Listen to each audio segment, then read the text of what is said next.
Greetings, everyone. Jonathan here from Plagiarism Today, and the good news is we are back. It's been a long winter's holiday, but I am returning to the joy of literally dozens of people to do more video blogging about copyright and plagiarism news. And today, the story that has grabbed my attention, if you will, involves Vimeo, the video sharing site of great importance. Like many other video sharing sites, has found itself being sued by copyright holders, in this case the record labels. And this is an interesting case because it's taken sort of a new twist, if you will, on the old theme.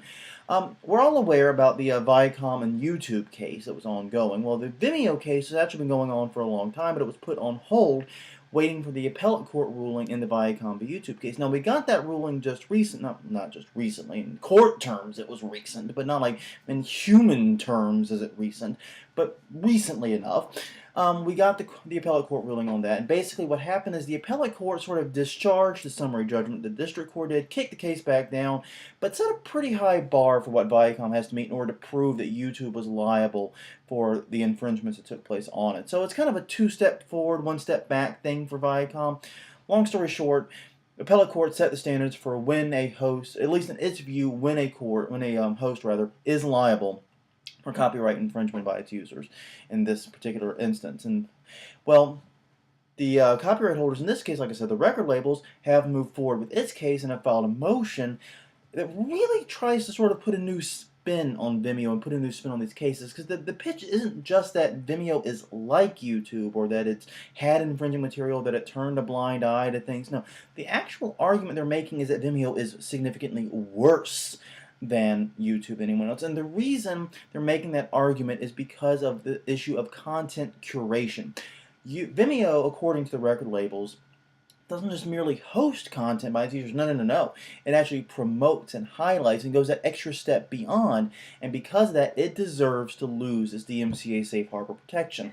It's a pretty interesting argument, and it may have some legs. Now, of course, they're throwing out the other arguments. It's very similar to the ones they're using in the Viacom v. YouTube case, the willful blindness, the willful ignorance, and all that, to widespread and rampant infringement. And that's gotten some positive feedback, if you will, in the YouTube case, but I'm skeptical that's actually going to go anywhere. The truth of the matter is, in these DMCA cases, the ISPs and the host have pretty much always come out on top. They've more or less, won the idea of a red flag infringement or a red flag takedown. A takedown where a DMCA notice isn't filed, but the host or the ISP becomes so aware of the infringement that they have to do it. That's been pretty much stricken from practical reality, even though it was written into the law. And hosts have really enjoyed a wider and wider berth of protection as the court rulings have come in. So I'm very skeptical that the record labels are going to win this one against Vimeo, but they seem to think they have a shot, and they definitely have an interesting argument here. So we're going to have to keep an eye on this one. This is going to be a case to watch, and as Eric Gardner of the Hollywood Reporter, where I'm pulling this from, reports, it could have a very interesting impact on ISPs, forcing them to either be more involved or significantly less involved in their users' activities in order to avoid future lawsuits. So I guess we'll see what happens with it. Interesting argument. Trying to paint Vimeo as an even worse villain than before. No idea where it's going to go.